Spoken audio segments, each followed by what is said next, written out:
기도하심으로 예배를 시작하겠습니다. 하나님은 영이시니 예배하는 자가 영과 진리로 예배할지니라. 사랑과 은혜가 많으신 하나님 아버지 감사합니다. 오늘도 사랑하는 우리 보금자리교회 형제자매들 모여서 함께 주님을 예배하고자 합니다. 주님, 이 시간 우리 가운데 임재하셔서 우리 예배를 받아주시고 하늘의 은혜를 우리 각 사람의 심령 가운데에 충만하게 부어 주시옵소서. 주님, 이제 예배를 시작하는 시간입니다. 마치는 시간까지 하나님 함께하여 주시기 원하오며 예수 그리스도의 이름 받들어 기도 올려드립니다. 아멘. 우리 찬송가 1장 찬송 드리겠습니다.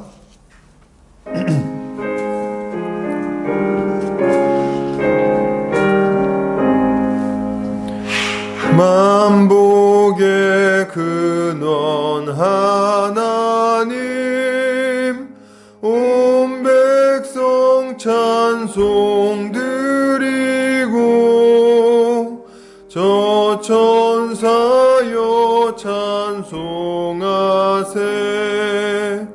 찬송 성부 성자 성령 아멘. 다같이 사도신경으로 우리의 신앙을 고백하겠습니다. 성경 맨 앞페이지를 참고하시면 되겠습니다. 고백합니다. 전능하사 천지를 만드신 하나님 아버지를 내가 믿사오며 그 외아들 우리 주 예수 그리스도를 믿사오니 이는 성령으로 잉태하사 동정녀 마리아에게 나시고 본디오 빌라도에게 고난을 받으사 십자가에 못 박혀 죽으시고 장사한 지 사흘 만에 죽은 자 가운데서 다시 살아나시며 하늘에 오르사 전능하신 하나님 우편에 앉아 계시다가 저리로서 산자와 죽은 자를 심판하러 오시리라. 성령을 믿사오며 거룩한 공회와 성도가 서로 교통하는 것과 죄를 사하여 주시는 것과 몸이 다시 사는 것과 영원히 사는 것을 믿사옵나이다. 아멘. 다같이 우리 주님이 가르치신 기도하겠습니다. 하늘에 계신 우리 아버지여, 이름이 거룩히 여김을 받으시오며 나라에 임하옵시며 뜻이 하늘에서 이룬 것 같이 땅에서도 이루어지이다. 오늘날 우리에게 일용할 양식을 주옵시고 우리가 우리에게 죄 지은 자를 사하여 준 것 같이 우리 죄를 사하여 주옵시고 우리를 시험에 들게 하지 마옵시고 다만 악에서 구하옵소서. 대개 나라와 권세와 영광이 아버지께 영원히 있사옵나이다. 아멘. 이 시간 우리 한 주간의 삶을 돌아보면서 주님 앞에 우리의 죄를 회개하는 시간 갖겠습니다. 우리의 죄를 주님 앞에 고백하고 십자가 보혈의 능력으로 깨끗하게 씻어달라고 다 같이 기도하겠습니다. 사랑이 많으신 아버지 하나님 감사합니다. 오늘도 이렇게 주의 은혜를 구하며 이렇게 예배의 자리에 나왔습니다. 주님 아버지, 우리 한 주간의 삶을 돌아볼 때에 주님 보시기에 부끄러운 모습이 얼마나 많이 있는지 모릅니다.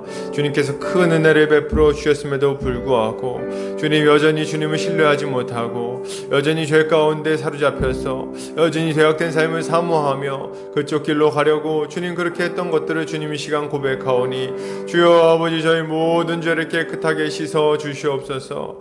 아버지, 예수 십자가 보혈의 능력이 우리를 모든 죄에서 깨끗하게 씻어 다시금 이제 죄의 종에서 의의 종으로 세워주실 줄을 믿습니다. 주여 성령의 능력으로 함께 하셔서 우리가 힘을 얻게 하시고 새로운 힘과 능력으로 주님을 따라가게 하여 주시옵소서. 아버지 하나님, 죄악된 삶을 이제 완전히 버리고 오직 주를 향해 걸어가게 하여 주시옵소서. 아버지 함께 하여 주시기를 원합니다. 주의 은혜를 구합니다. 주여 우리의 심령을 새롭게 날마다 새롭게 하여 주시기를 원합니다. 감사합니다. 우리의 모든 죄를 예수 십자가 보혈의 능력이 완전히 깨끗하게 씻어주심을 믿습니다. 감사드리며 예수 그리스도 이름 받들어 기도 올려드립니다. 아멘.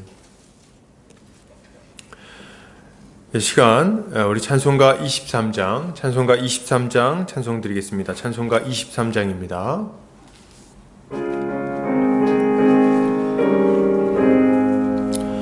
만입이 내게 있으면 그 입 다가지고 내 구주 주시는 종을 늘 찬송하겠네. 내 은혜로우신 하나님 날 도와주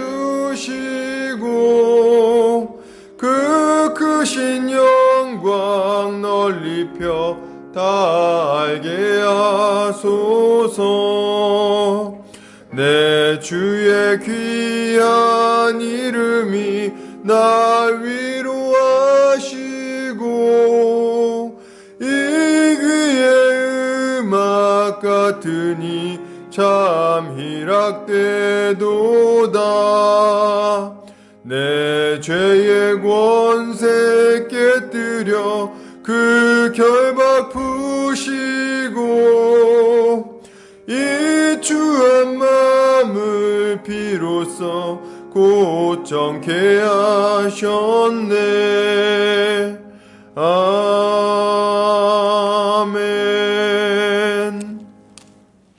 이 시간 우리 대표에서 김옥수 성도님 나오셔서 기도해 주시겠습니다.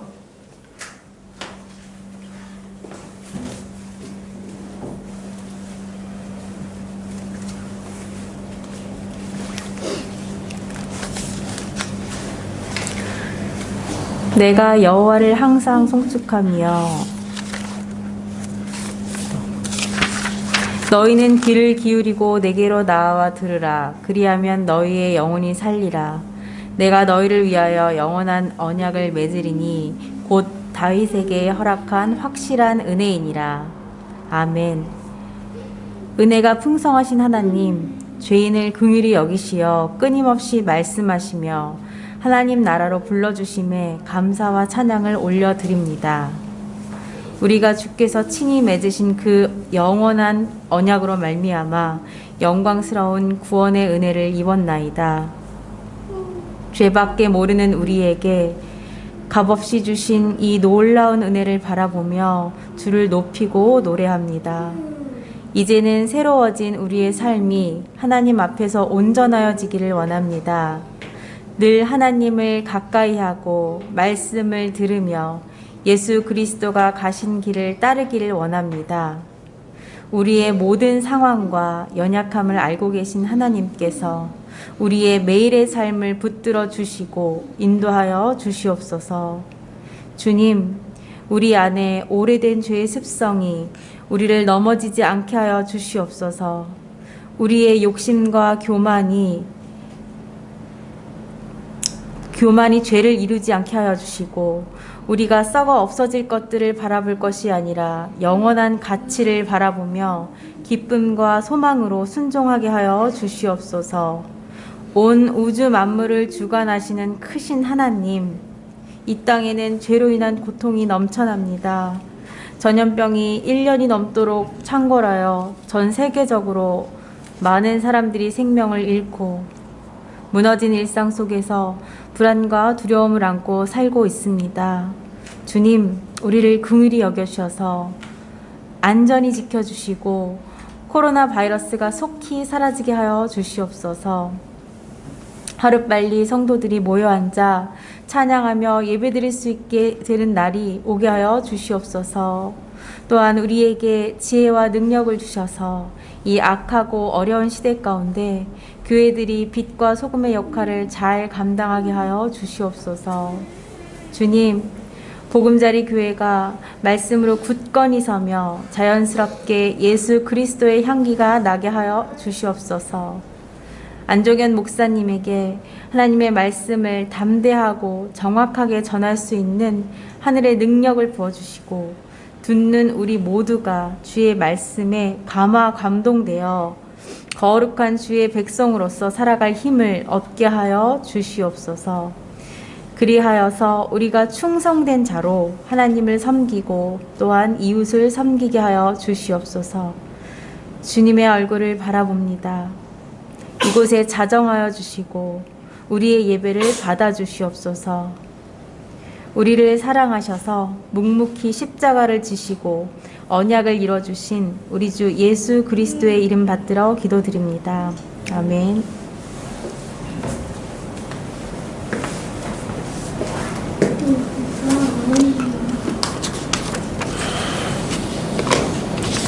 요리문답 하겠습니다.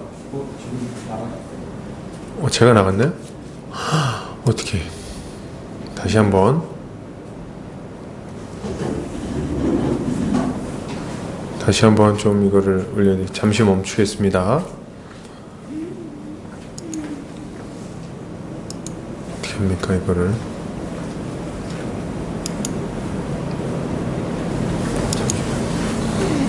지금 잠시 조정하도록 하겠습니다.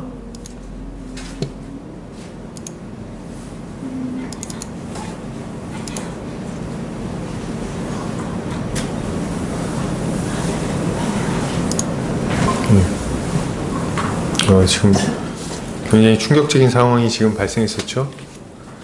제가 지금 튕겨져 나갔다가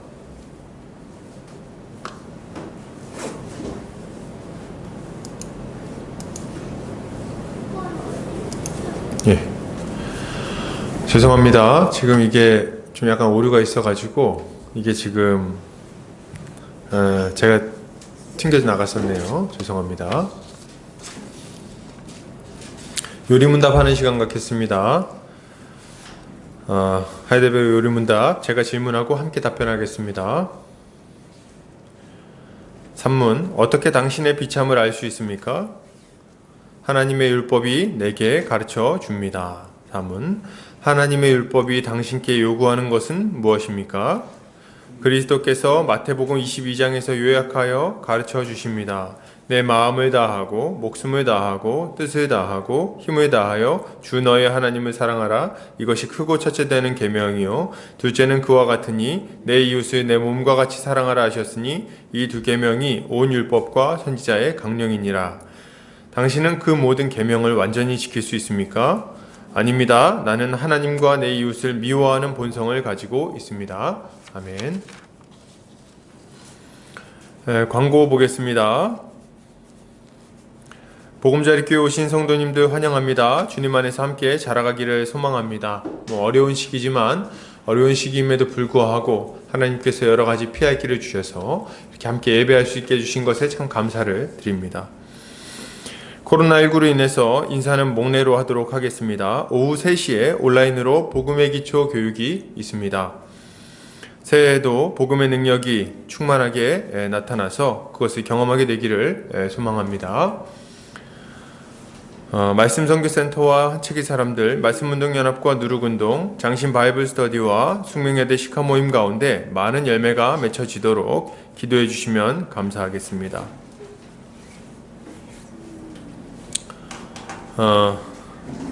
말씀 보겠습니다. 마가복음 15장 1절에서 5절 말씀입니다. 마가복음 15장 1절에서 5절 말씀입니다. 제 성경으로는 신약성경 83페이지에 있습니다. 제가 봉독해 올리겠습니다. 새벽에 대제사장들이 즉시 장로들과 서기관들 곧 온 공회와 더불어 의논하고 예수를 결박하여 끌고 가서 빌라도에게 넘겨주니 빌라도가 묻되 내가 유대인의 왕이냐? 예수께서 대답하여 이르시되 내 말이 옳도다 하시매 대제사장들이 여러 가지로 고발하는지라. 빌라도가 또 물어 이르되 아무 대답도 없느냐? 그들이 얼마나 많은 것으로 너를 고발하는가 보라 하되 예수께서 다시 아무 말씀으로도 대답하지 아니하시니 빌라도가 놀랍게 여기더라. 아멘. 마가복음 15장 1절에서 5절까지 빌라도의 고백이라는 제목으로 말씀을 보도록 하겠습니다. 이 시대는 신앙이 무엇인지에 대해, 참된 신앙이 무엇인지에 대해 진지하게 고민하지 않는 시대라고 생각이 됩니다. 몇 가지 신앙 고백을 하면 신자로 인정해 주기도 하고 교회에 출석해서 몇 가지 종교 활동을 하면 좋은 신앙을 가지고 있는 것으로 사람들이 말해주기도 하기 때문에 그렇습니다. 사람들이 대부분 이렇게 생각을 하다 보니 참된 신앙이 무엇인지에 대해서 진지하게 고민해 볼 시간도 또 없어지지 않았나 그런 생각을 해봅니다. 다들 그냥 그렇게 신앙생활을 한다고 생각하니까요. 그런 의미에서 우리는 오늘 본디오 빌라도에 대한 이야기를 살펴보고자 합니다. 이 사람은 본의 아니게 굉장히 유명한 사람이 되었어요. 사도신경에 이름이 언급되기 때문에 그렇습니다. 당시에 로마에 많은 총독들이 있었는데 이 본디오 빌라도만큼 유명한 총독이 어디에 있겠습니까? 2000년 기독교 역사 가운데 계속해서 언급된 이름이라고 말할 수 있겠습니다. 한 가지 안타까운 점은 이 사람의 이름이 그 영광스러움 가운데 이렇게 언급된 것이 아니고 부정적인 평가 속에서 언급되었다는 데 있습니다. 빌라도는 예수님에 대해서 호의도 있었고 진리에 굉장히 가까이 있었기도 했지만, 그러나 결국 그에 대한 평가는 어떻게 나타납니까? 사도신경에 보면 이렇게 말하죠. 본디오 빌라도에게 고난을 받으사. 예수님께 고난을 준 사람, 예수님을 십자가에 못 박으라고 내어준 자, 이런 자로 평가를 받고 있는 거예요. 우리는 오늘 이 빌라도를 통해서 우리의 모습을 돌아보고 어떻게 참 신앙에 이를 수 있을지에 대해 생각해 보도록 하겠습니다. 오늘 빌라도는 예수님과의 만남에서 굉장히 의미 있는, 정말 의미심장한 그런 문답을 나눕니다. 마가복음에서는 이 장면을 간단하게 이야기하고 넘어가지만 요한복음에서는 좀 더 자세하게 묘사하고 있는 것을 우리가 보게 됩니다. 주보를 보시면 요한복음 18장 33절에서 38절이 나와 있는데요. 같이 한번 읽어보도록 하겠습니다. 제가 읽겠습니다. 이에 빌라도가 다시 관정에 들어가 예수를 불러 이르되 내가 유대인의 왕이냐? 예수께서 대답하시되 이는 내가 스스로 하는 말이냐? 다른 사람들이 나에 대하여 내게 한 말이냐? 빌라도가 대답하되 내가 유대인이냐? 내 나라 사람과 대제사장들이 너를 내게 넘겼으니 내가 무엇을 하였느냐? 예수께서 대답하시되 내 나라는 이 세상에 속한 것이 아니니라. 만일 내 나라가 이 세상에 속한 것이었더라면 내 종들이 싸워 나로 유대인들에게 넘겨지지 않게 하였으리라. 이제 내 나라는 여기에 속한 것이 아니니라. 빌라도가 이르되 그러면 네가 왕이 아니냐? 예수께서 대답하시되 내 말과 같이 내가 왕이니라. 내가 이를 위하여 태어났으며 이를 위하여 세상에 왔나니 곧 진리에 대하여 증언하려 함이로라. 무릇 진리에 속한 자는 내 음성을 듣느니라 하신대 빌라도가 이르되 진리가 무엇이냐 하더라. 이 말을 하고 다시 유대인들에게 나가서 이르되 나는 그에게서 아무 죄도 찾지 못하였노라. 아멘. 요한복음에서는 굉장히 자세하게 예수님과 빌라도 사이에 있었던 이야기를 다루고 있습니다.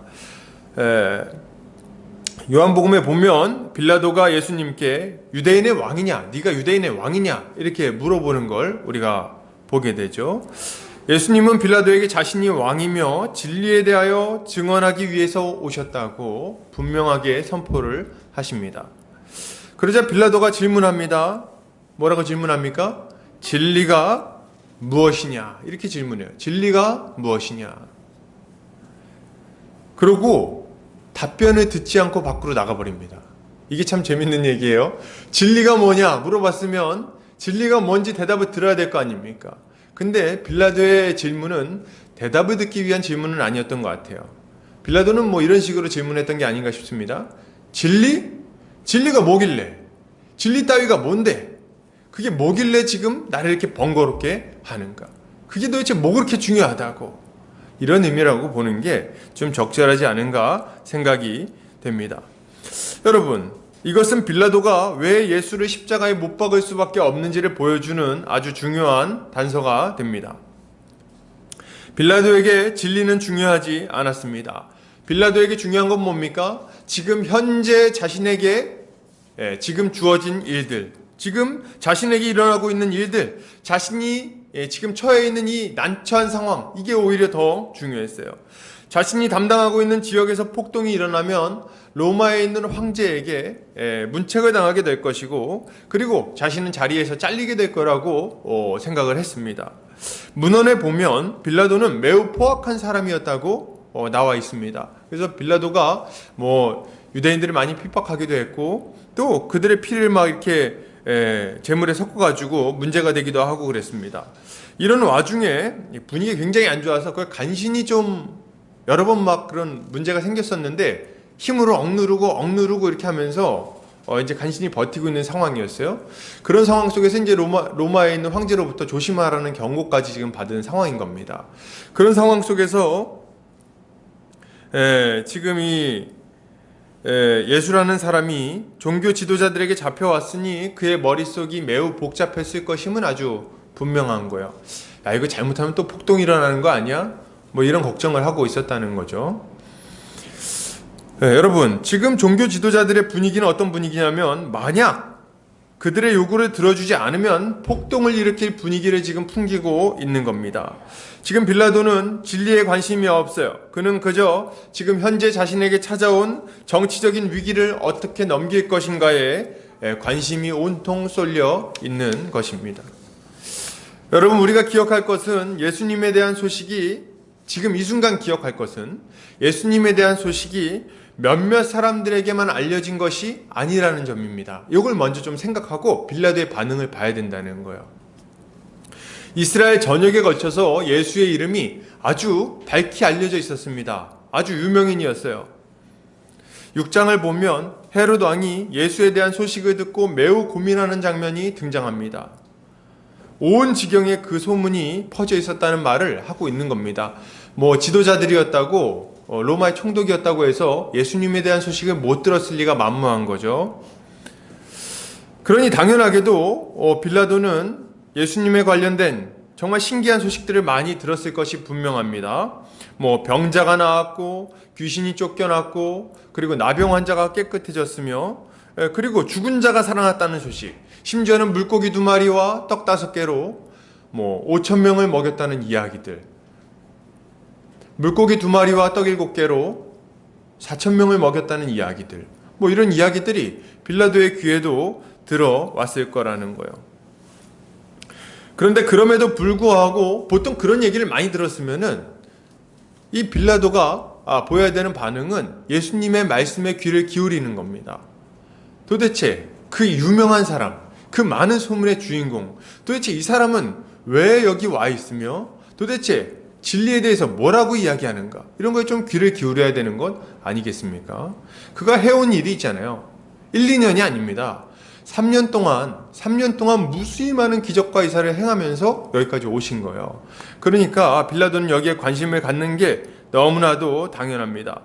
그럼에도 불구하고 빌라도는 예수의 말을 제대로 듣지를 않습니다. 여러분, 진지하게 생각하지를 않아요.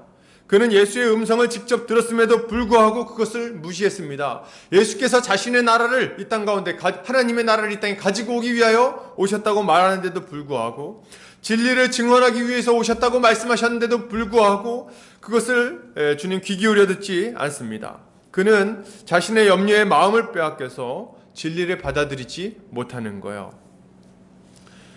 빌라도는 진리에 가까이 왔지만 결국에는 진리의 사랑을 받지 못한 자입니다.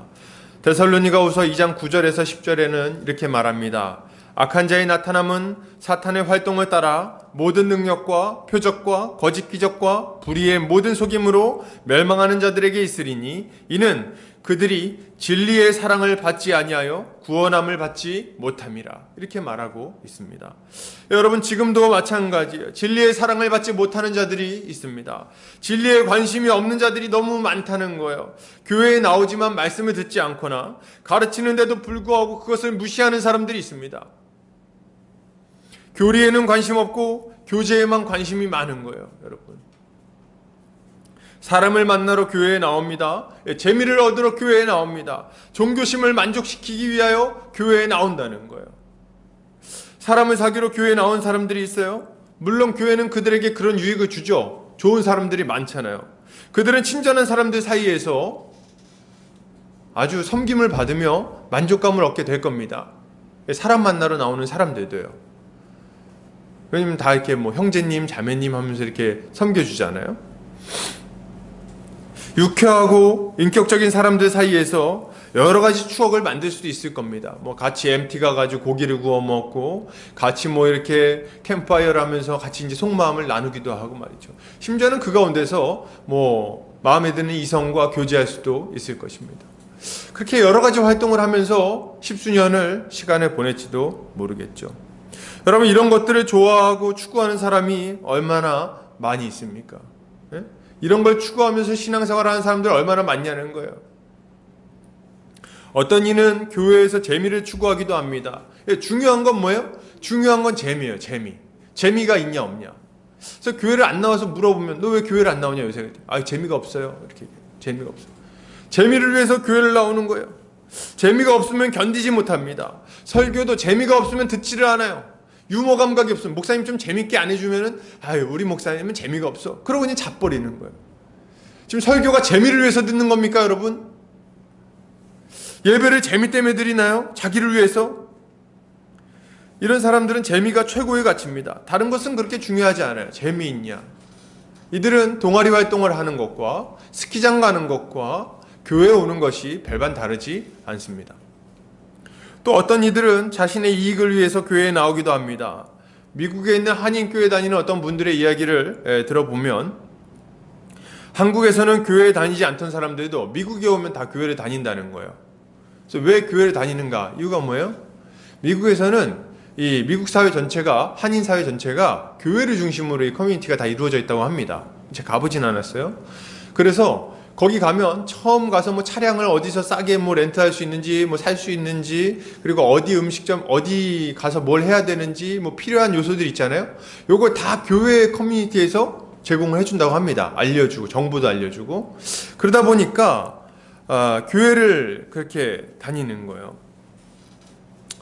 이들은 필요한 정보와 인맥과 도움을 얻기 위해서 교회에 나갑니다. 그러다가 어느 정도 적응이 되고, 그리고 이제 비자가 발급되고, 이제 시민권을 얻고, 뭐 이렇게 되면 자연스럽게 교회를 떠나게 되기도 하는 거죠. 어떤 이들은 여러 가지 종교 활동으로 그들의 종교심을 만족시키고자 하기도 합니다.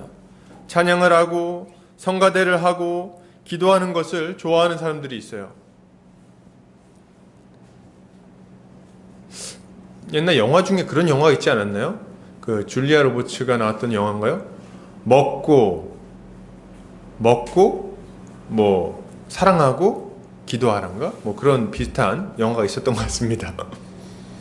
무슨 얘기 하려고 하는 겁니까? 종교심이 있는 사람들이 있다는 거예요. 누구한테 기도하는가는 그렇게 중요하지 않습니다. 아마 자기 자신한테 기도할 수도 있겠죠. 그들은 그저 자신의 마음이 편안한 것이 중요한 거예요. 그래서 기도하고 어떤 이렇게 좀 신령해 보이는 어떤 행동을 하고 이런 것들이 굉장히 만족감을 느끼는 거죠. 찬양을 부르고 뭐 이렇게 하는 것들. 그거 굉장히 좋아하는 사람들이 있어요. 특징은 그런 어떤 행동이나 어떤 종교적인 어떤 것들이 없으면 그런 어떤 뭐랄까요? 종교 행사라 그럴까요? 그런 것들이 좀 부족하면은 거기선 굉장히 큰 불편을 느낀다는 거예요. 그래서 예를 들면 찬양대가 없는 교회에서는 못 견디는 분들이 있어요. 어떻게 교회에 찬양대가 없을 수 있습니까? 그리고 이제 아주 못 견디죠. 찬양대를 만들거나 혹은 이렇게 찬양대가 있는 곳으로 가거나 이런 분들도 막 있는 거 제가 봤어요. 제가 전에 이제 어떤 분하고 얘기를 하는데 그분이 이렇게 얘기를 하셨습니다. 교회를 안 다니는 분이었어요. 근데 그분이 뭐라 그랬냐면 나는 교회가 참 좋더라고. 교회는 바이올린 연주하고 막 이런 거 있잖아. 난 그런 게 참 좋아. 이렇게 얘기를 하시더라고요. 그래서 제가 그 얘기를 듣고 우리도 바이올린 하나 사야 되나 뭐 이런 생각을 했었는데 이렇게 연주할 사람이 없어서 아마 살 수는 없을 거예요. 심지어는 또 제가 어떤 자매에 대해서는 이런 이야기를 좀 들었던 기억이 납니다. 안 믿는 자매였는데 이렇게 얘기를 했어요. 나는 아주 소원이 있는데 그게 뭐냐 했을 때 나는 이쁜 성당을 다니진 않지만 이쁜 성당에서 결혼하는 것이 꿈이야.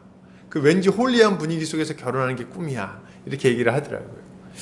그죠? 그런 것들을 이렇게 좋아하는 사람들이 있습니다. 그러나 여러분 잘 들으시기 바랍니다. 방금 전에 이야기했던 이런 것들, 사람을 사귀기를 원하거나 혹은 재미를 추구하거나 혹은 자기의 이익을 추구하거나 우리의 종교심을 만족시키기 위해서 교회를 나오시는 분들은 그것만 추구한다면 결코 구원에 이르지 못할 것입니다. 교회에 나오면 다 우리가 얻을 수 있는 것들이죠. 그죠? 근데 그걸 위해서 교회를 나온다면 그는 구원을 받지 못할 거예요. 이런 사람은 자신의 배를 채우기 위해서 예수님을 따라다니던 무리들과 별반 다를 것이 없습니다. 예수님은 아주 분명하게 얘기하시죠. 너희가 배가 부른 고로 이 빵을 먹고 배가 부른 고로 나를 따르는도다. 이렇게 얘기를 하십니다. 원래 이런 걸 얘기하면 안 되거든요. 서로 간에. 근데 얘기를 해버리세요. 너희 지금 떡을 먹고 배부른 까닭에 날 따르는구나. 이 얘기를 하시는 이유가 뭡니까? 떡을 안 주시겠다는 얘기예요. 그런 걸 가지고는 우리 주님을 제대로 따를 수 없다는 것을 알려주시는 거죠. 예수를 모르고 예수께서 하신 일도 모르는 자들, 진리를 외면하는 자들이 여러분 어떻게 구원에 이를 수 있겠습니까? 어떻게 끝까지 주님을 따를 수 있겠냐는 거예요. 어떻게 십자가 지고 십자가를 향해서 계속해서 걸어가시는 우리 주님을 어떻게 따를 수 있겠어요? 이런 걸 가지고. 십자가는 재미가 없거든요. 십자가는 나한테 그렇게 유익이 없거든요. 십자가는 우리에게 그렇게 즐거운 게 아니기 때문에 그걸 따라갈 수 없게 되는 거죠. 그러므로 여러분, 우리는 진리를 알아야 되겠습니다. 여러분, 진리를 아시기를 바랍니다. 그것을 추구해야 됩니다. 우리에게 영원한 생명을 전해줄 진리를 알기 위해 진리의 귀를 기울여야 되는 거예요. 빌라도는 예수님의 옆에 있었습니다. 예수님의 말씀을 더 자세히 들을 기회가 있었어요. 그가 물었다면, 그렇다면 주님은 그의 질문에 아주 분명하게 대답해 주셨을 거예요. 내가 곧 길이요 진리요 생명이니 누구든지 나로 말미암지 않고는 아버지께로 올 자가 없느니라. 우리 주님이 알려주셨겠죠. 여러분, 진리를 배우시기를 바랍니다. 진리가 우리를 자유롭게 해주실 겁니다. 여러분, 이것을 위해서 우리가 어떤 일들을 해야 됩니까? 우리는 먼저 만나면 서로 말씀을 나눠야 되겠어요. 만나면 말씀을 나누고, 그리고 서로 복음을 가르쳐주기 위해서, 또 복음을 배우기 위해서 서로 애써야 되겠죠. 이렇게 할 때 우리가 진리에 점점 더 가까이, 진리를 더 많이, 더 확실하게 알 수 있게 될 것입니다. 우리 교회 안에 이런 일들이 많이 나타났으면 좋겠어요. 그래서 만나면 뭐합니까? 만나면 성경 공부, 만나면 예수님 얘기, 만나면 어떻게 거룩하게 살 것인가, 뭐 이런 얘기들 있잖아요. 만날 때마다 그런 얘기들을 많이 해야 되겠죠. 만나서 뭐 이렇게 드라마 얘기만 하면 안 되겠어요. 드라마 얘기 조금 하시고, 아예 안 할 수는 없죠. 그리고 이제 진리에 관련된 얘기들을 우리가 많이 해야 되겠어요. 계속해서 보겠습니다. 빌라도는 예수님한테 묻습니다. 내가 유대인의 왕이냐? 이때 요한복음에 보면 예수님께서 질문하십니다. 뭐라고 질문하시죠? 이것이 너의 고백이냐? 아니면 다른 사람들의 고백이냐? 이렇게 물어보세요. 이때 빌라도가 뭐라고 대답합니까? 빌라도가 이렇게 말해요. 빌라도가 대답하되 내가 유대인이냐? 내 나라 사람과 대제사장들이 너를 내게 넘겼으니 내가 무엇을 하였느냐? 빌라도는 예수님을 왕이라고 부르면서도 자신의 왕이 아니라는 것을 아주 분명하게 이야기를 합니다. 네가 유대인의 왕이냐 이렇게 물어봤다는 건 제대로 적절한 고백이죠. 근데 그렇게 해놓고 나서 예수님이 네 고백이냐 이렇게 물어보신다는 거예요. 그랬더니 야 내가 왜 너를 왕이라고 고백해? 딱 즉각적으로 얘기를 한다는 거죠. 그는 왕이라고 예수님을 불렀지만 그것은 자신의 신앙 고백이 아니었어요. 다른 사람들의 말을 옮긴 것에 불과했습니다. 그는 믿음을 가진 자가 아니었던 거예요. 여러분, 아는 것만으로는 충분하지 못해요. 여러분, 제가 방금 전에 우리가 첫 번째로 뭘 살펴봤습니까? 진리를 알아야 된다. 진리에 관심을 가지고 진리를 알아야 된다. 이걸 말씀을 드렸어요. 근데 그것만 가지고는 여러분 부족하다는 거예요. 진리를 아는 것만으로는 부족합니다. 여러분, 진리는 당연히 알아야 하는 것이고 참된 믿음은 예수가 구주라는 것을 믿고 받아들이는 데 있어요. 참된 믿음은 예수가 나의 구주라고 고백하는 데에 있는 거예요. 고백하는 게 중요합니다.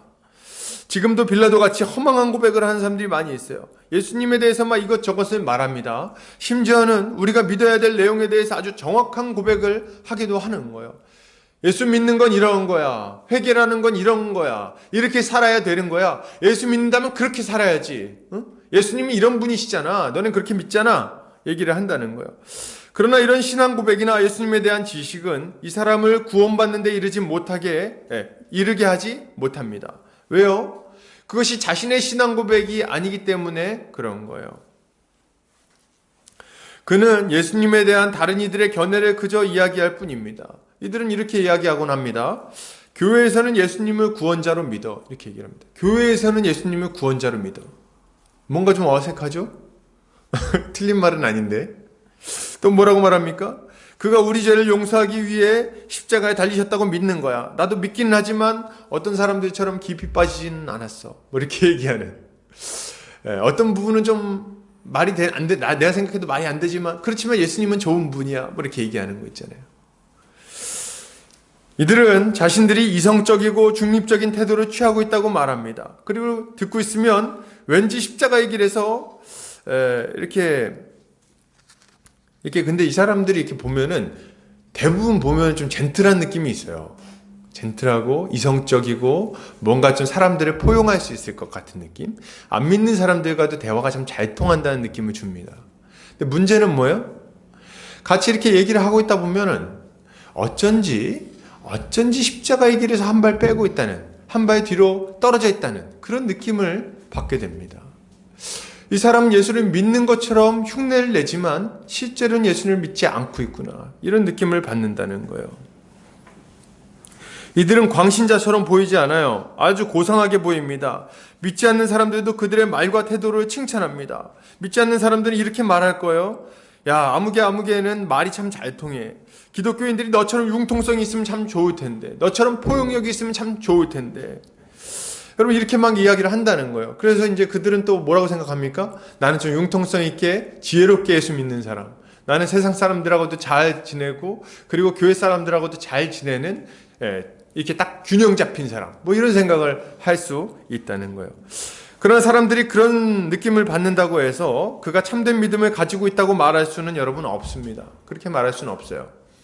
주님은 말씀하십니다. 누가복음 16장 15절이에요. 잘 들으세요. 예수께서 이르시되 너희는 사람 앞에서 스스로 옳다 하는 자들이나 너희 마음을 하나님께서 아시나니 사람 중에 높임을 받는 그것은 하나님 앞에 미움을 받는 것이니라. 다시요. 사람 중에 높임을 받는 그것은 하나님 앞에 미움을 받는 것이니라.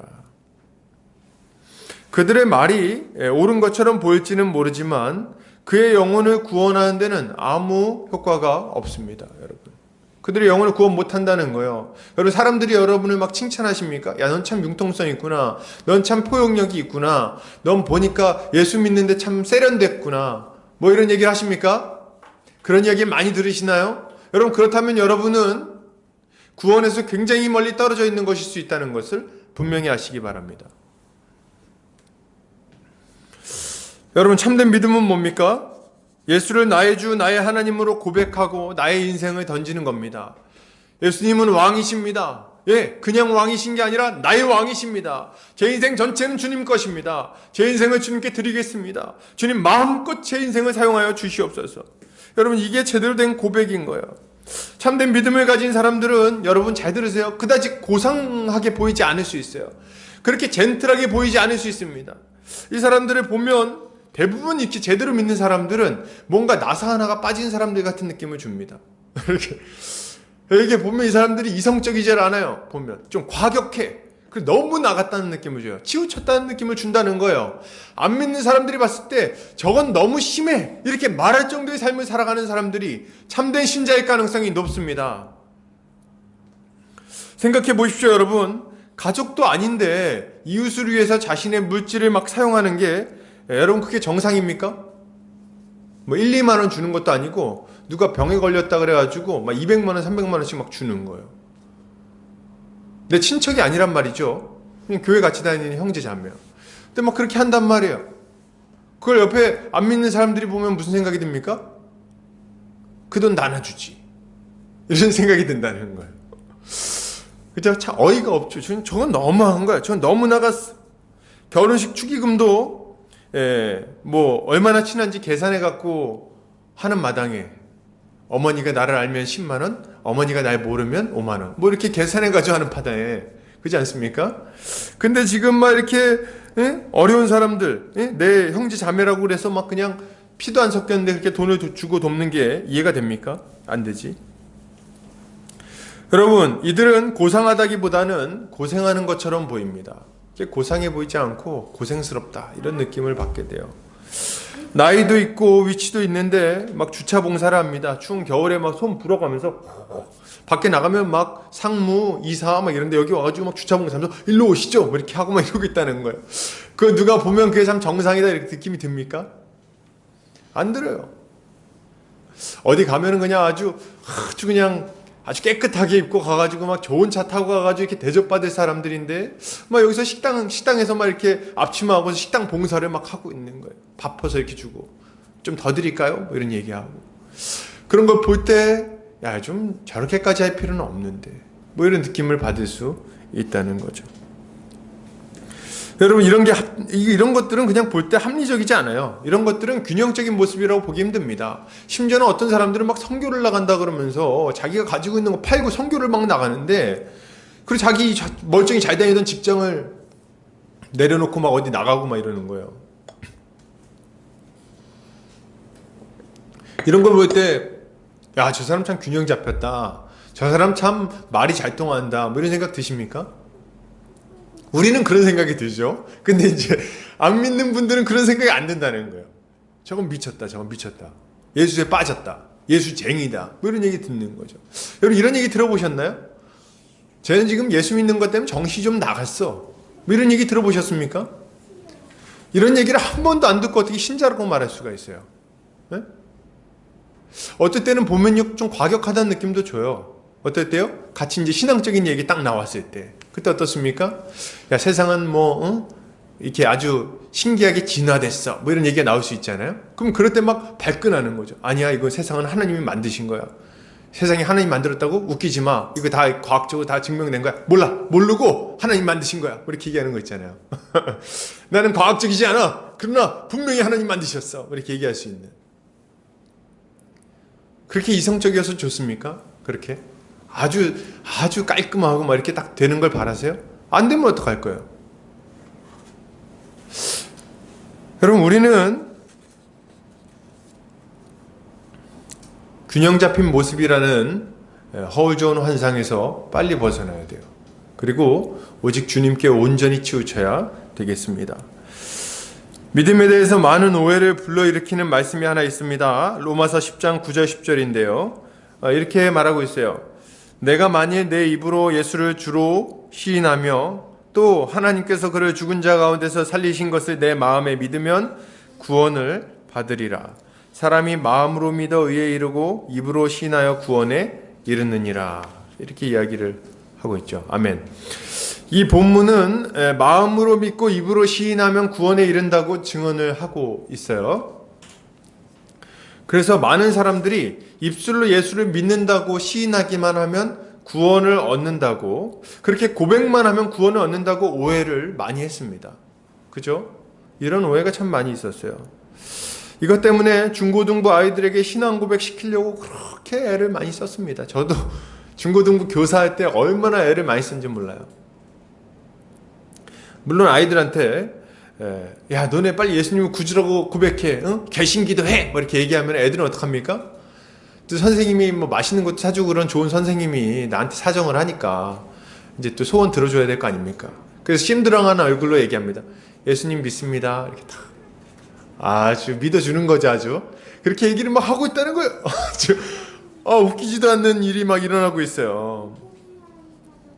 여러분, 어떤 분이, 제가 아는 분인데, 이분이 이제 아는 목사님이세요. 이분이 한때 이제 신학생 때 아버지가 이제 교회를 안 다니시고 이분은 교회를 다니시고 어머님 교회 다니시고 권사님이시고 막 이랬는데, 아버지가 안 다니시니까 이제 아버지를 전도를 하고 싶었던 거예요. 아버지한테 아버지 빨리 예수를 믿으시라고 그랬더니 이제 막 아버지가 안 믿는다, 너나 믿어라 하면서 막 싸움이 난 거예요. 그래서 아버지한테 이제 막 얘기했어요. 아버지 한 번만 예수님을 나의 주 나의 하나님이라고 고백해 주세요. 그럼 구원을 얻어요. 막 이렇게 얘기를 한 거예요. 한 번만 고백해 달라고. 그랬더니 이 아버지가 이렇게 얘기를 하셨습니다. 야, 내가 입으로 그렇게 말했다고 구원받는다는 게 말이 돼? 이렇게 말씀하셨다는 겁니다. 그랬더니 이분이 이제 그때 순진했죠. 그래서 뭐라 그럽니까? 성경이 그렇게 된다 그랬어요. 이렇게 얘기를 하는 거예요. 근데 참 이거 참, 이 아버지, 저는 이 얘기 들을 때 아버지의 고백이 굉장히 솔직한 것 같아요. 야, 내가 입으로 예수 믿는다고 고백만 하면 그럼 구원받는다는 게 말이 되냐? 이렇게 얘기할 때 그 말이 맞는 말이에요. 입으로 예수를 믿는다고 말하면 구원받아요? 정말? 그게 다예요? 성경에서는 그 앞에 말도 있다는 것을 좀 기억을 하셔야 됩니다. 입으로 시인하여 구원을 얻느니라, 그 앞에 뭐가 있어요? 마음으로 믿어 의에 이르고, 이게 먼저 있는 것 아닙니까? 그러니까 마음으로 믿어야 되는 거예요. 믿지 않는 사람이 입으로 고백한다고 해서 구원을 얻습니까? 그런 이상한 말이 어디 있어요? 예수를 나의 주 나의 하나님으로 고백하지 않는다면 그 입술의 고백은 허망할 뿐입니다. 예수님은 예루살렘으로 올라오시는 길에 제자들에게 물으십니다. 마가복음 8장 27절에서 29절입니다. 예수와 제자들이 빌립보 가이사랴 여러 마을로 나가실새 길에서 제자들에게 물어 이르시되 사람들이 나를 누구라고 하느냐? 제자들이 여짜와 이르되 세례 요한이라 하고 더러는 엘리야 더러는 선지자 중에 하나라 하나이다. 또 물으시되 너희는 나를 누구라 하느냐? 베드로가 대답하여 이르되 주는 그리스도시니이다 하매. 주님이 제자들에게 사람들의 의견을 묻자 제자들은 선지자다, 엘리야다, 세례 요한이다 대답을 합니다. 그러자 주님이 제자들에게 물어보세요. 뭐라고 물어보십니까? 그러면 너희는 나를 누구라고 하느냐? 사람들은 나를 그렇게 부르는데 그렇다면 너희의 신앙 고백은 도대체 무엇이냐? 이렇게 물어보신다는 거예요. 여러분 중요한 건 뭐예요? 지금 주님을 마주하고 있는 제자들의 견해입니다. 그들이 예수님을 어떻게 생각하고 있느냐는 거예요. 그들의 입에서 예수님을 뭐라고 고백하는가가 중요한 겁니다. 여러분 우리 주님은 우리에게도 물으실 거예요. 뭐라고 물으십니까? 너는 나를 누구라고 생각하느냐? 내가 너에게 이렇게 많은 증거와 이렇게 많은 가르침을 주었는데 그렇다면 이것을 듣고 너희도 판단을 내려야 될 거 아니냐? 너희는 나를 누구라고 하느냐? 교회에서 어떻게 말하고 있는지 그리고 사람들이 나를 뭐라고 고백하고 있는지 그들의 간증이 어떠한지 그게 얼마나 은혜로운지 이런 것들 이제 그만 멈추고 너는 나를 누구라고 고백하느냐? 이렇게 물으신다는 거예요. 여러분 우리는 정말 주를 나의 주 나의 하나님으로 고백하고 있습니까? 내 인생 전체를 던질 만한 나의 왕 영원한 왕 내 인생 전체를 책임지실 분 그렇게 우리가 고백하고 있냐는 거예요. 그 어떤 희생을 지불하고 살아도 반드시 따라갈 분 이것이 우리의 고백이 되고 있습니까? 여러분 주의하시기 바랍니다. 주변에 있는 사람들이 다 교회에 다니는 바람에 자신도 믿음을 가지고 있다고 생각하는 사람이 의외로 많아요. 그러나 이들의 믿음은 구원에 이르게 하지 못합니다. 왠지 아십니까? 그것이 자신의 신앙 고백이 아니기 때문에 그래요. 다른 사람들의 신앙 고백을 정확하게 진술하는 것과 구원은 아무 상관이 없습니다. 부모의 신앙 고백을 자신의 신앙 고백으로 착각하는 경우가 있습니다. 아내의 신앙 고백이나 남편의 신앙 고백을 자신의 신앙 고백으로 착각하는 경우도 있어요. 이러한 고백은 다 허망한 고백이에요, 여러분. 그 고백이 나의 고백이 되어야 되겠습니다. 그 고백대로 예수를 나의 왕으로 삼아야 되겠어요.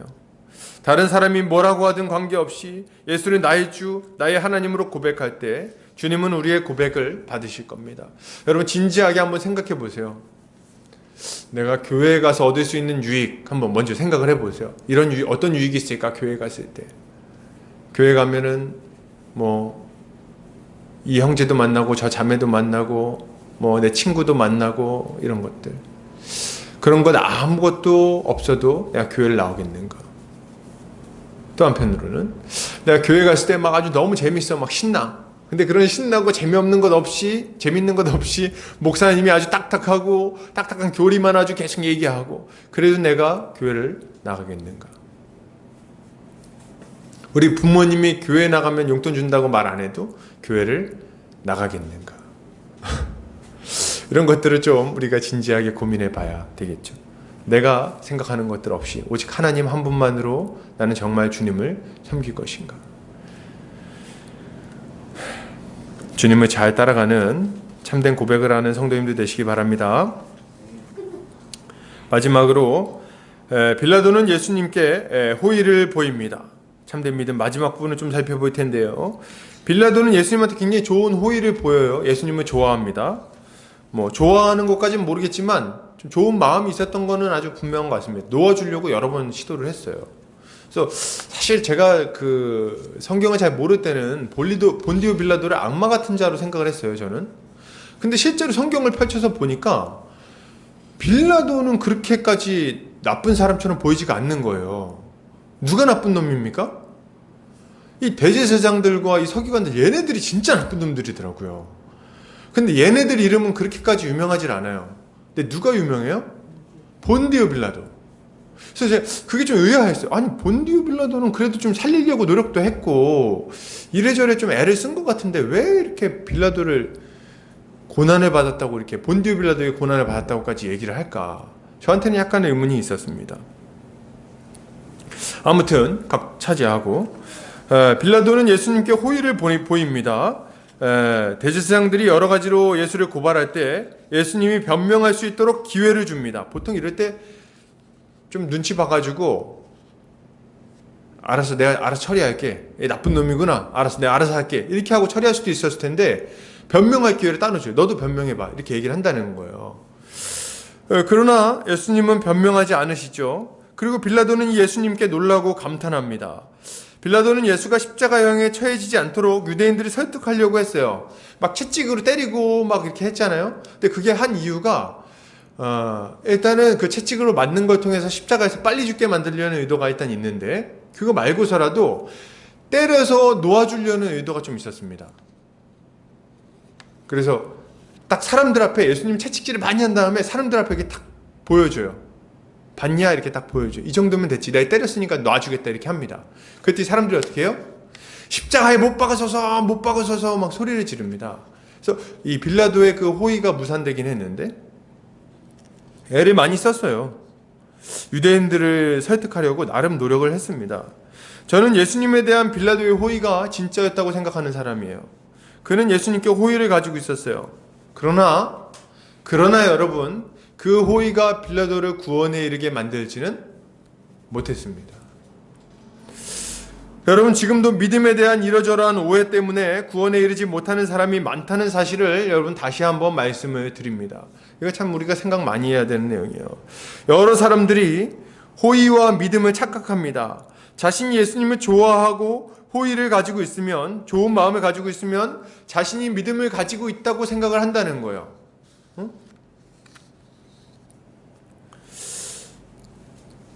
이런 사람들은 종교 생활을 잘할 수는 있어요. 때로는 찬양하면서 울기도 하겠죠. 예수님을 위해서 헌금을 할 마음도 있습니다.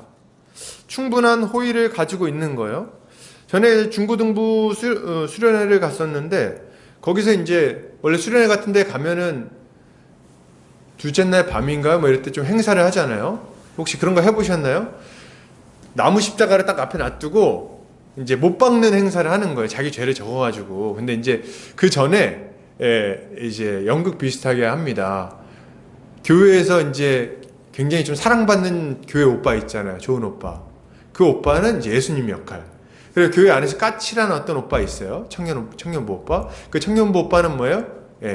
로마 군병 역할. 그래서 이제 착한 오빠가 이렇게 애들이 딱 길 옆에 줄을 서 있고 딱 서서 지켜보고 있는데 저쪽에서 갑자기 이 착한 교회 오빠가 이렇게 딱 십자가를 지고 오는 거예요. 걸어오는 거야. 그럼 뒤에서 이제 로마 군병 역할을 맡은 이 나쁜 청년부 오빠가 채찍질을 막 하면서 막 괴롭히면서 막 옵니다. 막 밀고 막 밀치고 떨어뜨리고 막 발로 막 머리를 밟고 막 그렇게 하는 거예요. 근데 이제 막 쓰러지는 모습을 막 보고 다시 일어나서 이제 십자가를 짚고 또 걸어가고 막 하는 거죠. 이제 이 하이라이트는 그걸 가지고 가가지고 그 운동장 있는 데다 딱 놔둔 다음에 십자가에다 못을 박습니다. 자기 죄를 이제 종이에 적은 거 거기 같이 못을 박아요, 자기가. 그리고 이제 불태우는 거거든요. 굉장히 인상 깊은 어떤 퍼포먼스인 거죠. 근데 그거를 이제 하는데 교회에 이 오빠가 이제 딱 그걸 지고 오니까 애들이 옆에서 난리가 나는 거예요. 막 애들이 막 눈물이 터진 겁니다. 교회 자매님들 막 엉엉 우는 거예요. 어떡해 막 이렇게 막 하고 우는 거예요.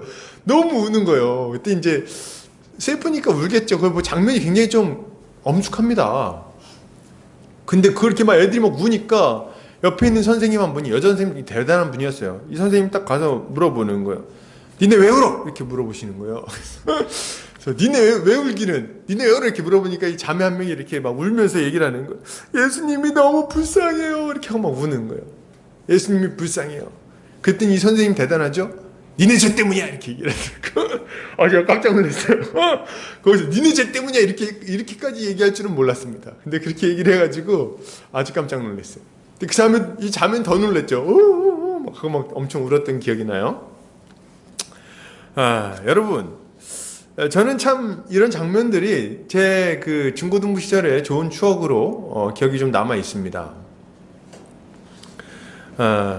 근데 여러분, 아무튼 이런 안쓰러운 감정, 좀 불쌍히 여기는 감정, 예수님이 불쌍해요, 뭐 이런 감정을 참된 믿음이라고 말할 수 있을까요? 이게 참된 믿음입니까? 수련회 끝나는 날 노래방 갔다 오면 사라져버릴 감정을 믿음이라고 할 수 있냐는 거예요, 여러분. 노래방 가가지고 남자친구 여자친구 생기고 그리고 하루 이틀 있으면 또 누구 한 명 교회 안 나오고, 이거를 참된 믿음이라고 말할 수 있습니까? 그 예수님이 십자가를 지고 막 올라가는 장면을 보면서 울었던 그 장면, 그 순간이 이 사람의 믿음을 보증할 수 있냐는 거죠. 누가복음 23장 27절에서 29절에서는 인상 깊은 장면이 나옵니다. 또 백성과 및 그를 위하여 가슴을 치며 슬피 우는 여자의 큰 무리가 따라오는지라. 예수께서 돌이켜 그들을 향하여 이르시되 예루살렘의 딸들아, 나를 위하여 울지 말고 너희와 너희 자녀를 위하여 울라. 보라, 날이 이르면 사람이 말하기를 잉태하지 못하는 이와 해산하지 못한 배와 먹이지 못한 젖이 복이 있다 하리라. 여러분, 이게 무슨 말씀입니까? 주님은 자신이 십자가를 통과해서 영광 가운데 들어갈 걸 분명히 알고 계셨어요. 예, 그거 알고 계셨습니다. 물론 십자가는 고통스러운 것이지만 그 이후에 영광이 기다리고 있다는 것과 자신의 그 고통을 통해서 많은 사람이 구원에 이를 것이라는 것을 분명히 알고 계셨어요. 그래서 그 길을 가는 거죠. 그러나 예수를 믿지 않는 자들, 막연한 호의 정도를 가지고 있는 자들에게 임할 하나님의 심판은 정말 크고도 두려운 것입니다. 나중에 예루살렘이 멸망하는 걸 한번 보세요. 예수님의 말씀이 정확합니다. 아주 정확한 거예요. 나를 위해서 울지 말고 너희와 너희 자녀를 위해서 울어라. 내가 이 십자가 지는 걸 통해서 너희에게 구원의 길을 열어놓을 것인데 끝까지 그것을 믿지 않고 그것을 거부할 너희의 자손들을 위해서 울어라. 도리어 그들이 돌이킬 수 있도록, 그들이 후회할 수 있도록, 그 길에서 떠날 수 있도록 그들을 위해서 좀 애통해하면서 울어야 된다, 이야기를 하시는 거 아닙니까? 여러분, 예수님에 대해서 좋은 마음을 가졌다는 것을 믿음과 착각해서는 안 됩니다. 예수님의 십자가에 못 박히신 것에 대해서 안쓰러운 마음이나 불쌍하게 여기는 마음 정도를 가지고 있는 것으로는 구원을 받지 못하는 거예요, 여러분. 단언컨대 이것은 믿음이 아닙니다, 여러분. 그냥 호의예요. 주님은 이런 믿음에 대해서 이렇게 경고하십니다. 마태복음 7장 21절에서 23절이에요. 나더러 주여 주여 하는 자마다 다 천국에 들어갈 것이 아니요 다만 하늘에 계신 내 아버지의 뜻대로 행하는 자라야 들어가리라. 그날에 많은 사람이 나더러 이르되 주여 주여 우리가 주의 이름으로 선지자 노릇하며 주의 이름으로 귀신을 쫓아내며 주의 이름으로 많은 권능을 행하지 아니하였나이까 하리니 그때 내가 그들에게 밝히 말하되 내가 너희를 도무지 알지 못하니 불법을 행하는 자들아 내게서 떠나가라 하리라. 주님 아주 분명하게 경고하시죠. 뭐라고 경고하십니까? 나더러 주여 주여 하는 자마다 다 천국에 들어갈 것이 아니다, 이렇게 얘기해요. 여기 나오는 이들은요 굉장히 열정적이었어요. 주님 주님 막 이렇게 부르는 자들이었어요. 그리고 여러 가지 일들도 행했죠. 귀신도 내쫓고 권능을 행했습니다. 그럼에도 불구하고 주님은 그들의 고백을 참된 것으로 인정하지 않았다는 거예요. 여러분, 예수를 입술로 고백하면서도 참된 믿음을 갖지 못했을 수 있다는 것을 여러분 알아야 됩니다. 예수님에 대해서 좋은 마음을 가지고 있다고 해서 다 구원받는 게 아니라는 거예요. 여러분, 빌라도를 보세요. 자신의 아내가 그에게 상관하지 말라고 분명하게 얘기했어요. 밤에 내가 고생 많이 했습니다. 그러니까 상관하지 마세요 얘기했죠. 그랬음에도 불구하고 영광의 주를 십자가에 넘겨주죠. 참 믿음이 아니라는 거예요. 여러분, 감정에 속지 않으시길 바랍니다. 참된 믿음은 호의가 아닙니다. 그렇다면 여러분, 참된 믿음은 뭡니까? 무엇이 구원을 얻는 믿음입니까? 참된 믿음은 주님 앞에 자신의 죄를 고백하고 회개하며 그분께 순종하는 것입니다. 주님을 신뢰하고 그분께 자신의 인생을 던지는 거예요. 그분의 말씀을 듣기만 하는 것이 아니라 말씀을 듣고 행하는 것, 그것이 참된 믿음입니다. 이것이 구원 얻는 믿음이죠. 주님 말씀하십니다. 요한일서 2장 4절에서 5절이에요. 그를 아노라 하고 그의 계명을 지키지 아니하는 자는 거짓말하는 자요 진리가 그 속에 있지 아니하되 누구든지 그의 말씀을 지키는 자는 하나님의 사랑이 참으로 그 속에서 온전하게 되었나니 이로써 우리가 그의 안에 있는 줄을 아노라. 아멘. 주님을 알 뿐만 아니라 여러분, 우리는 순종해야 되겠습니다. 단순히 호의를 품을 뿐 아니라 환난이 다가와도 그분을 붙들어야 되겠어요.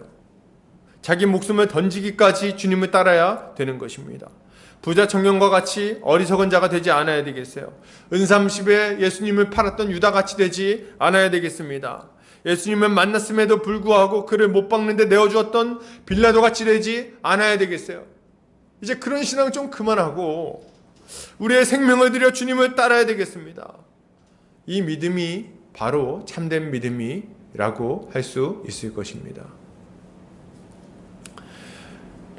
결론을 드립니다. 사랑하는 우리 형제자매님들, 참된 믿음, 참된 신앙을 찾기가 참 어려운 시대입니다. 안주하지 않으시기를 바랍니다. 자기 신앙을 점검하시기 바랍니다. 내가 정말 참된 믿음을 가지고 있는가? 나는 혹시 그냥 예수님에 대해서 약간의 호의를 가지고 있는 것 아닌가? 나는 혹시 다른 사람들의 신앙 고백을 내 신앙 고백인 것으로 착각하고 있는 것은 아닌가? 내가 진리에는 관심이 없으면서 예수님을 믿고 있다고 생각하고 있는 것은 아닌가? 여러분 잘 생각해 보시기 바랍니다. 그리고 진지하게 이 질문에 답하시기를 바랍니다. 그리고 그 결과 우리 주님을 따라갈 수 있기를 바랍니다. 이런 참된 믿음을 갖는 형제 자매님들 되시기를 주님 이름으로 축복합니다. 같이 기도하겠습니다.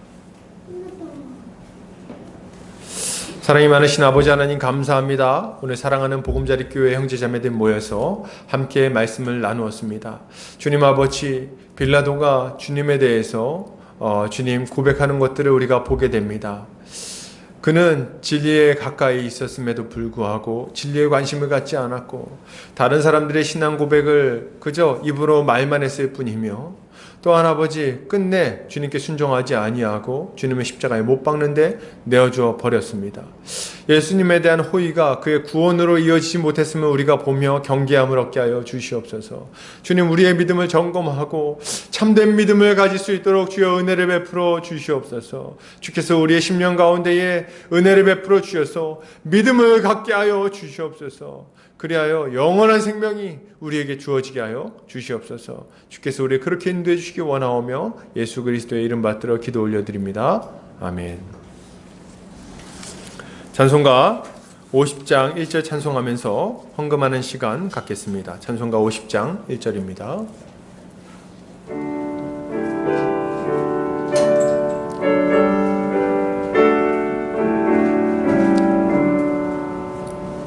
내게 있는 모든 것을 아낌없이 드리네. 사랑하고 의지하며 주만 따라 살리라. 주께 드리네. 주께 드리네. 사랑하는 구주 앞에 모두 드리네. 아멘. 기도합니다. 사랑과 은혜가 많으신 하나님 아버지 감사합니다. 주님 앞에 우리의 마음과 물질과 우리의 인생 올려드립니다. 주님 아버지 받으시고 마음껏 사용하셔서 주의 몸된 교회를 건강하게 세워 주시옵소서. 주님 우리 한평생 살아갈 때에 주님 아닌 다른 것을 물질을 우리의 의지할 바로 여기지 아니하게 하시고 오직 주님만을 의지하며 주님의 공급하심 가운데 만족하며 살아가게 하여 주시옵소서. 주님 우리 사랑하는 성도들 필요한 물질 넉넉하게 채워주셔서 물질 때문에 울고 웃고 하는 일 없도록 주님께서 함께하여 주시옵소서. 주님 우리 성도들 믿음을 위하여 기도합니다. 주님 어려운 시기입니다. 믿음을 지키기 참 어려운 시기에 주님께서 큰 은혜를 베풀어 주시기를 원합니다. 날마다 말씀이 그들의 심령 가운데 새겨지게 하시고 기도할 때마다 하늘의 은혜가 아버지 그들의 심령을 뜨겁게 태워주시기를 원합니다. 그래야 더욱더 주님을 힘있게 따라가게 하여 주시고 그 결과 주님의 나라에 아버지 들어갈 수 있도록 하여 주시기를 원합니다. 그 가정들마다 하나님 은혜를 베풀어 주셔서 믿지 않는 가족들 다 예수를 믿게 되고 함께 주님을 예배함으로 말미암아 그 가정들마다 하나님의 나라가 힘있게 이루어지게 하여 주시옵소서. 어린 자녀들 주님께서 건강 지켜주시고 또한 아버지 어린 자녀들 주님 믿음 안에서 잘 자라나서 다음 세대를 감당할 만한 사무엘 같은 일꾼들로 다 자라나게 하여 주시기를 원합니다. 주여 은혜 베풀어 주십시오. 추운 날씨에 주님 아무도 감기 걸리거나 혹은 이 약한 이 코로나 바이러스 때문에 고통당하지 않도록 지켜보아여 주시옵소서. 주님께서 우리 모든 성도들을 이렇게 지켜주시기를 원합니다. 이제는 예수 그리스도의 은혜와 하나님 아버지의 극진하신 사랑하심과 성령의 감화 감동 교통인도 충만하신 은혜가 이제 참된 신앙 고백으로 주님 앞에 나아가 많은 열매를 맺기를 원하는 모든 형제자매들 머리 위에 보금자리 교회 위에 이제로부터 영원까지 함께 있을지어다. 아멘.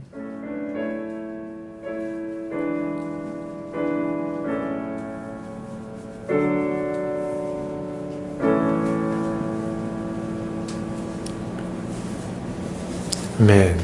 예배를 마쳤습니다.